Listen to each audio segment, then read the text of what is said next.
Hey my listeners, कैसे हैं आप लोग। आ चुकी है आप लोगों के लिए फोर्स्ड मैरिज विद मिनिस्टर का न्यू एपिसोड। तो चलिए सर शुरू करते हैं। और शुरू करने से पहले प्लीज़ आप सब्सक्राइब कर देना अगर आप चैनल पर न्यू हो तो, और अगर आपको वीडियो पसंद आता है तो लाइक भी ज़रूर कर देना। अब तक की कहानी में आप लोगों ने सुन लिया था कि आर्यांश जो तुरंत ही आशी को खतरे में देख करके तुरंत ही अपने बॉडीगार्ड्स को ऑर्डर दे देते हैं। आर्यांश के कहने पर तुरंत ही ऑर्डर फॉलो हो जाता है और सारे बॉडीगार्ड्स और पुलिस वाले मिल करके लगातार उन लोगों पर गोलियां दागने लगते हैं। लगातार गोलियों की आवाज सुनकर आशी और सेठ एकदम से घबरा जाते हैं। वहीं आशी को तो ज्यादा डर नहीं लग रहा था, लेकिन वो सेठ ज्यादा ही घबरा चुका था। आशी जो जैसे ही बाहर की तरफ देखती है, वो देखती है कि यहाँ पर तो सारे सेठ के आदमी मरे हुए हैं। उसे ये भी नहीं पता था कि आखिर ये किया किसने है। आशी की नज़र जैसे ही थोड़ा देर के लिए बाहर की तरफ भटकी थी, वो सेठ भी फायदा उठाते हुए आशी के गर्दन पर अपने हाथ को रखते हुए कहता है, बहुत हो गया तेरा, अब तेरा खेल खत्म। और वो आशी के हाथ से रिवॉल्वर छीनते हुए उसके सर पर लगाते हुए बाहर की तरफ आने लगता है।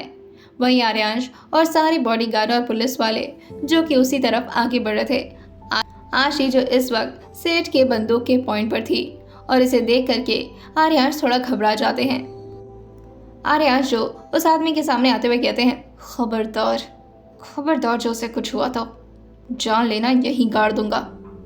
आशी को आर्यांश के यहाँ होने की जरा भी उम्मीद नहीं थी। उसे तो लगा था शायद उसकी मदद के लिए युवान आए होंगे, लेकिन फिर आशी अपने मन में ही सोचती है, तो अपने अड्डे पर खुद आ गए मुझे बचाने के लिए, मानना पड़ेगा गट्स तो बहुत है इनमें। फिर वो पीछे पुलिस वालों को देखकर कहती है, पुलिस वाले भी इनके साथ मिले हुए हैं, शर्म नहीं आती इन सारे पुलिस वालों को।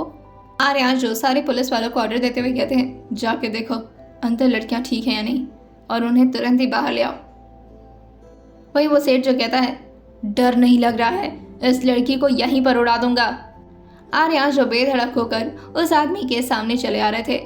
आशी जो मन में ही कहती है, इन्हें जरा भी फिक्र नहीं क्या मेरी जान की, यहाँ पर ये मुझे गन पे पॉइंट करके रखा हुआ है और ये आगे बढ़ते जा रहे, अगर ये सनक गया और मुझे मार दिया तो। लेकिन वो आदमी आर्यांश को अच्छी तरह से जानता था, और जैसे जैसे आर्यांश के कदम आगे बढ़ रहे थे, उस आदमी की पतलून ढीली होती जा रही थी।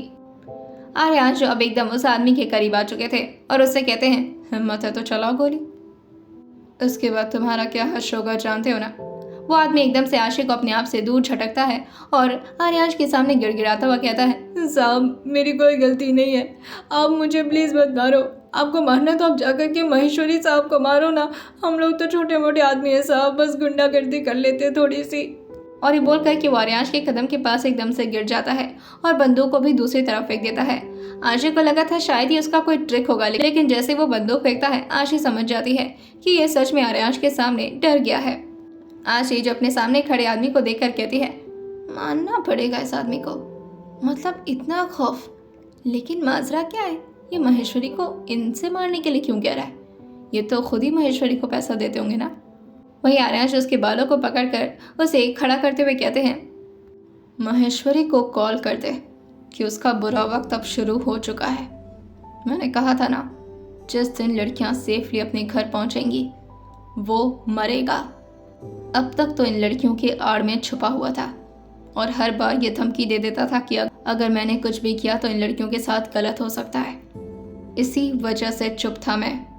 लेकिन अब क्या होगा उसका, फोन करके बताओ उसे कि अपनी मौत की तैयारी शुरू कर दे। वो आशी जो अपने आ रहे आगे के बालों को अपने हाथ से पीछे करते हुए कहती है, ये माजरा क्या है भैया, समझ क्यों नहीं आ रहा मुझे, ये महेश्वरी को ये क्यों मारेंगे।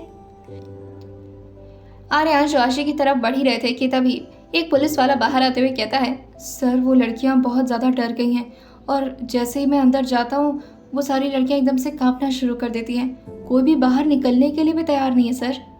आर्यांश जो कहते हैं, लड़कियों को संभालना लड़कियों का ही काम होता है, आशिक तुम जाकर के अंदर बात करो लड़कियों से, तुम्हारे कहने पर शायद वो बाहर आ जाए। आशी जो आर्यांश को देख कर कहती है, ये आप मुझे करने को कह रहे हैं। आर्यांश जो कहते हैं, मेरे अलावा और कौन ऑर्डर दे सकता है तुम्हें, इतनी किसी की हिम्मत नहीं है कि आर्यांश की वाइफ को आर्यांश के अलावा कोई और ऑर्डर दे सके, और तुम किसका ऑर्डर मानने वाली वैसे भी। आशी जो कहती है, हाँ वो तो बात सही है, लेकिन ठीक है जाती हूँ मैं। आशी जो बहुत ही ज़्यादा कंफ्यूज हो चुकी थी और उसकी आंखों में बहुत सारे सवाल थे। आशी आर्यांश के कहने पर अंदर की तरफ जाने लगती है और फिर वो उन्हीं सारी लड़कियों को देखते हुए कहती है, तुम लोग को घबराने की जरूरत नहीं है, ठीक है?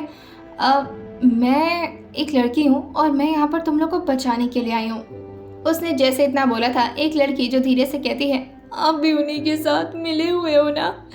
हमें बेच देना चाहते हो आप लोग?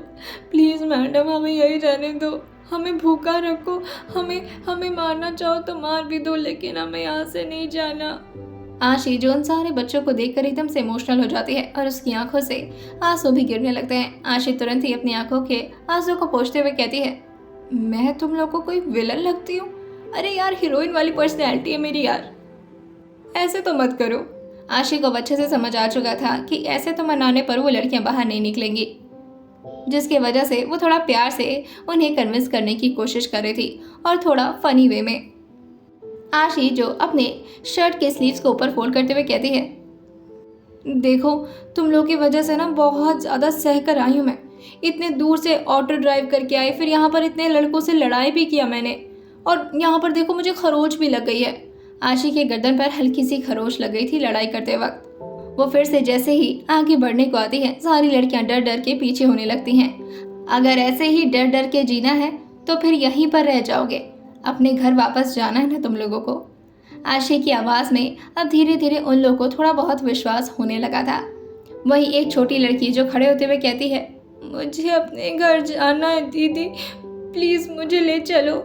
आशी जैसे ही इतनी छोटी लड़की को वहाँ पर देखती है, वो दौड़कर उसे गले लगाते हुए कहती है, इन दरिंदों ने बच्चों को भी नहीं छोड़ा।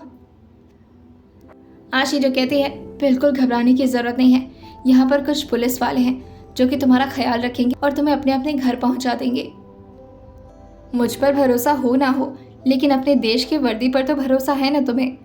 वो पुलिस वाले हैं, वो तुम्हारे साथ बिल्कुल भी गलत नहीं होने देंगे, ट्रस्ट मी। वो सबको प्यार से समझाती है तो एक एक करके लड़कियां जो उसकी बात मानना शुरू कर देती हैं।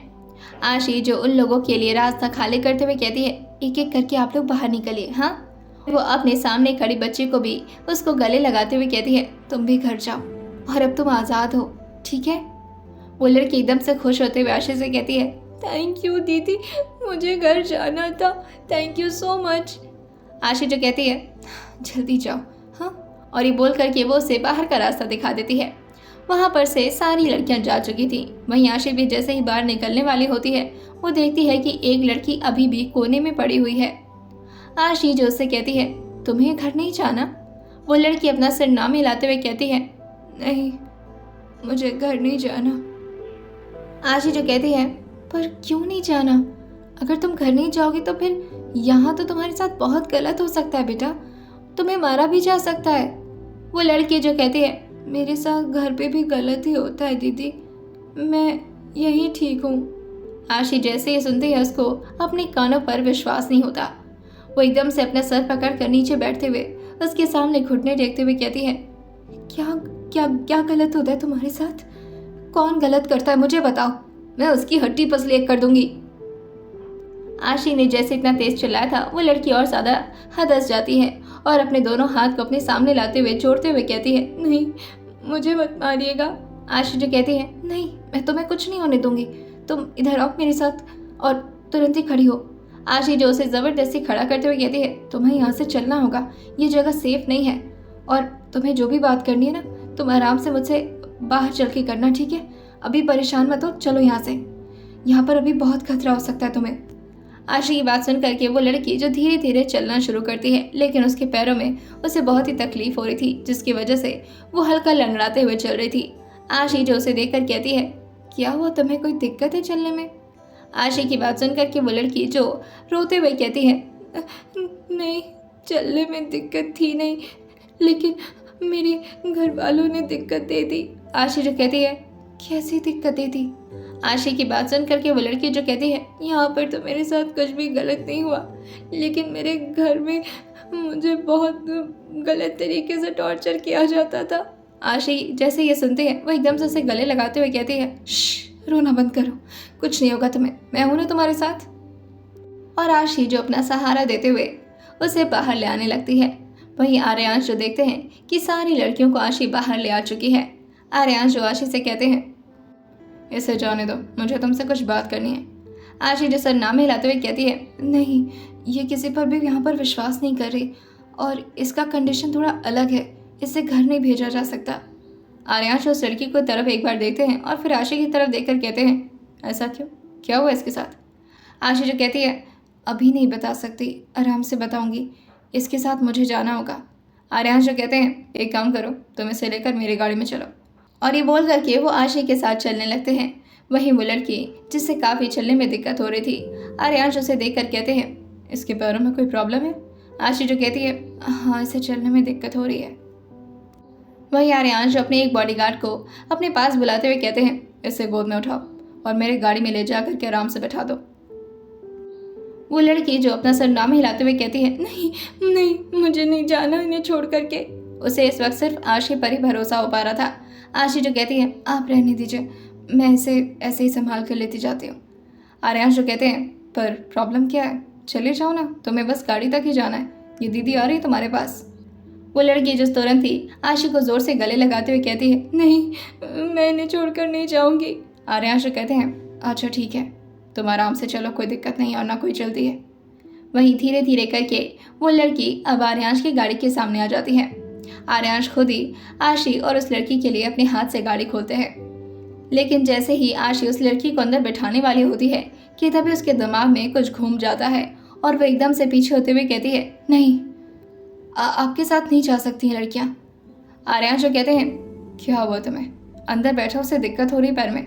आशी जो कहती है, नहीं नहीं, मैं ये नहीं कर सकती, आपके साथ नहीं जा सकती हैं लड़कियाँ। आशी जो तुरंत ही उन पुलिस वालों से कहती है, आप लोग उस गाड़ी को नहीं ड्राइव करेंगे, उस गाड़ी को मैं ड्राइव करूंगी।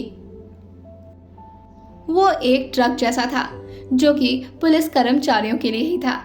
आशी की बात सुनकर के वो सारे पुलिस वाले एकदम से भौचक्का रह जाते हैं कि आशी इतनी बड़ी ट्रक को कैसे ड्राइव कर सकती है और आखिर ऐसा वो क्यों कर रही है।